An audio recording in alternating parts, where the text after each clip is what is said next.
प्रणाम मित्रों, जय माता जी की, जय माँ त्रिपुरी, हर हर महादेव। नवरात्रि के शुभारंभ के साथ ही मैं आपको संक्षिप्त में नवरात्रि पूजन किस प्रकार से करें इस विषय पर चर्चा करता चाहूँगा। मित्रों, नवरात्रि में अगर हम विज्ञ और अच्छे जानकार विद्वान ब्रह्म देवता से पूजन करावे तो ये हमारे लिए सौभाग्य की बात है। परंतु हम स्वयं भी इस 9 दिवस में माँ भगवती की उपासना कैसे करें, व्यस्ततम जीवन के बीच में भी समय निकालकर माँ भगवती की आराधना उपासना अगर हम करते हैं तो इसका लाभ निश्चित रूप से मिलता है। हमारी हर मनोकामना पूर्ण होती है। साथ ही माँ भगवती की उपासना करने से शत्रु नाश होता है, ग्रह दोष निवारण होता है, पितृदोष निवारण होता है, काल सर्प योग का निवारण होता है। इसलिए यह 9 दिवस तप और साधना के हैं। तो मैं आपको संक्षिप्त में माँ भगवती की किस तरह से कलश स्थापना करें हम, उसका मुहूर्त मैंने पूर्व के वीडियो में बता दिया है। आपसे निवेदन है कि आप चैनल को लाइक एवं सब्सक्राइब जरूर करें। सब्सक्राइब करने पर पूर्व के वीडियो भी स्वतः आपको प्राप्त होने लगेंगे। तो मैं सर्वप्रथम कल प्रातः घट स्थापना का क्या समय है इस विषय पर एक बार पुनः दोहरान करते हुए बता देना चाहूँगा कि अमृत चौगड़िया जो रहेगा सुबह में प्रातः वेला में 6:25 से 7:56 तक इसमें हम घट स्थापना करें तो श्रेष्ठ है। परंतु अगर हमारे पास इतना सुबह जल्दी तैयारी करने का समय नहीं हो तो शुभ चौगड़िया 9:26 से 10:57 तक का है, जिसमें 10:30 से 10:57 तक का समय ऐसा है जिसमें वृश्चिक लग्न भी है। साथ ही इससे भी बेहतर और श्रेष्ठ मुहूर्त 12:03 से 12:57 अभिजित मुहूर्त है। तो उसमें साथ में स्थिर लग्न वृश्चिक लग्न है जो 12:03 से 12:47 तक है। साथियों, माँ भगवती की उपासना से पूर्व जो सामग्री की आवश्यकता होती है जिसको मैं आपको बता देना चाहूँगा।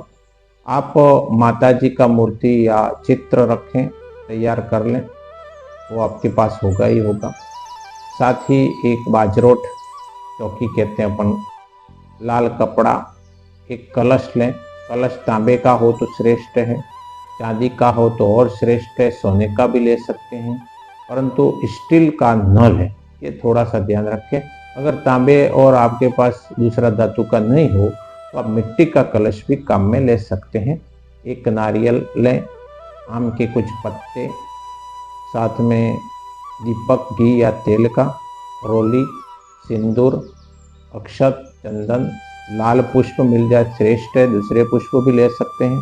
श्रृंगार की सामग्री, उसके बाद में चुनरी, लाल कलर हो तो उसमें भी श्रेष्ठ, धूप, अगरबत्ती, कलावा, लाल धागा होना चाहिए, गंगा जल और गणेश जी और कलश के लिए कुछ दुर्वा भी, इस तरह की सामग्री हमारे पास होनी चाहिए। साथियों, सबसे पहले गणेश जी का पूजन और कलश स्थापना करने से पहले सभी सामग्री को हम शुद्ध और संकल्प करेंगे। हम गंगा जल से सामग्री का पवित्रीकरण करेंगे।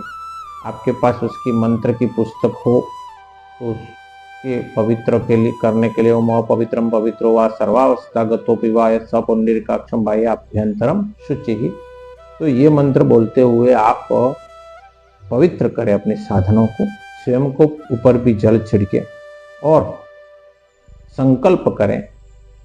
संकल्प का भी मंत्र है, अगर हमें नहीं आता है तो भाव से ही हाथ में जल लेकर 3 बार आचमन करने के बाद में पुष्प लेकर माँ से यही प्रार्थना करें कि माँ, मैं ये पूजा आपकी कर रहा हूँ, कर रही हूँ, आप इसमें आशीर्वाद प्रदान करें। मेरा नाम ये है, मेरा गोत्र है, और किसी गलती के लिए क्षमा करें, और मैं 9 दिवस तक यह नियमित आपकी पूजा करूँगा। और उसके साथ ही आप अपनी चौकी पर लाल कपड़ा बिछाकर कलश स्थापित करें। कलश में जल भर दें। उसके अंदर आप चाहे तो रोली, थोड़ी सी हल्दी, साथ ही हल्दी की गांठ हो तो बढ़िया, कुछ दूब, पंचरत्न, सिक्का, ये सारी चीज़ें, अक्षत भी डाल सकते हो, गंगा जल, आपके पास सुपारी हो तो वो भी कलश में डालकर उसके ऊपर 5, 7 या 9 पत्ते ऊपर रखें। उसके ऊपर नारियल, जिस पर आप कलावा बांधे। साथ ही जिस जगह पर आप कलश रख रहे हो उसके नीचे थोड़े से चावल और अष्ट कमल दल बना दें, उस पर रखें। ध्यान रखें, पूर्व दिशा में अगर आपका मुख हो, माँ की मूर्ति रखी हुई है पश्चिम के मुख की ओर, तो कलश आपका ईशान की तरफ हो और अग्निकोण की तरफ दीपक हो। इस तरह से आपको व्यवस्था करनी पड़ेगी। कलश के पास में आप दीपक रखें, वह दाईं ओर, बाईं ओर कलश रखें और बीच में माँ की मूर्ति या फोटो हो तो सामने रख सकते हैं। 5, 7, 9 पत्ते जो भी हो वह उस कलश के ऊपर रखें। उस पर आप नारियल रख सकते हो। नारियल रखने के बाद हाथ जोड़कर माँ और गणेश जी का आह्वान करें। किसी भी कार्य के लिए पंचदेवों की भी हमारे संस्कृति में पूजा का विधान है। तो हम गणेश जी, सूर्य देवता, भगवान शिव, दुर्गा और विष्णु, इन 5 की पूजा भी करते हैं। 5 देवताओं की प्रार्थना पूजन करेंगे भगवान गणेश जी के मंत्र से, ओम गण गणपते नमः या ओम श्री माँ मन महागणाधिपते नमः। इस मंत्र से भी हम पूजा करके उनको भी आह्वान करेंगे। फिर माँ दुर्गा के कलश स्थापना हो चुकी है, दीपक हमने जला दिया है तो प्रज्वलित हो गया दीप, तो अब हम माँ दुर्गा को भी आह्वान करेंगे। आह्वान के साथ में हम माता जी को नमस्कार और भाव से प्रार्थना करेंगे। मन ही श्रृंगार कर लें। माँ के लाल वस्त्र और चुंदरी जो आप लाए हो वो माँ की तस्वीर पे उड़ा दें और साथ में सिंदूर, अक्षत, चंदन, फूल और धूप आदि अर्पित करें। उसके बाद आप नवाण मंत्र का जप कर सकते हैं। नवाण मंत्र के बाद में एक माला आप गायत्री की मंत्र की भी जरूर करें, ऐसा निवेदन। उसके पश्चात आप दुर्गा सप्तशती का पाठ करना चाहे तो कवच, तिलक और गला स्तोत्र करने के पश्चात प्रतिदिन अलग अलग तरह से 7 दिनों का इन पाठ का बंटवारा करके 13 अध्यायों का पूरा बंटवारा करके आप कर सकते हो। कुछ महर्षि ऐसा भी मानते कि 9 दिनों तक के 9 भाग करके भी कर सकते हैं, परंतु आप पहले दिन कवच, तिलक, अर्गला स्तोत्र और माँ की नवाण मंत्र की माला करेंगे तो श्रेष्ठ ये रहेगा कि आप पहले दिन 1 अध्याय, दूसरे दिन 2 और 3 अध्याय, तीसरे दिन 4था अध्याय, चौथे दिन 5वां और 6ठा अध्याय, 5वें दिन 7वां और 8वां अध्याय, 6ठे दिन 9वां और 10वां अध्याय और 7वें दिन 11, 12 और 13।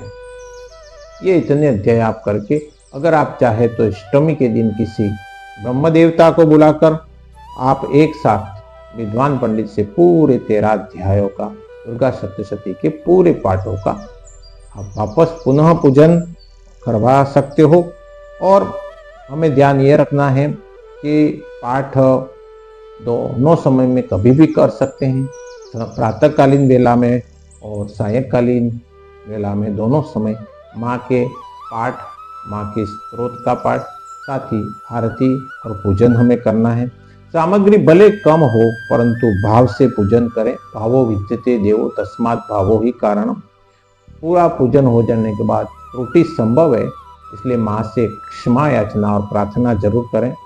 जितने दिन हम नवरात्रि उपासना या व्रत कर रहे हैं तो ब्रह्मचार्य का पूरा पालन आवश्यक है माँ की उपासना में, और दिन में नहीं सोना है। शुद्धता और सात्विकता बनी रहे, इस बात का पूरा ध्यान रखना है। हमारे मन की मनोकामना पूर्ण करने में माँ पूर्ण रूप से आशीर्वाद प्रदान करती है। तो निश्चित रूप से इस छोटे से विधान को मैंने आपको बताने का प्रयास किया।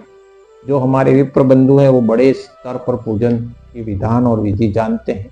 ये मैंने आम जन को लाभ पहुँचे और हमारी सनातन संस्कृति में माँ भगवती का बड़ा महत्व है और हम 8 दिन तक माँ के उपासना करके 90 दिन नवरात्रि के जैसे 9 दिन है, परंतु ये 8 दिन विशेष उपासना करते हैं। महाअष्टमी और नवमी को माँ के कन्याओं को बुलाकर भोजन करके माँ के का जो भी हमने स्थापना की कलश उसका विसर्जन करके हम माँ का आशीर्वाद प्राप्त करते हैं। तो इस प्रकार से ये मैंने संक्षिप्त विधि बताई है।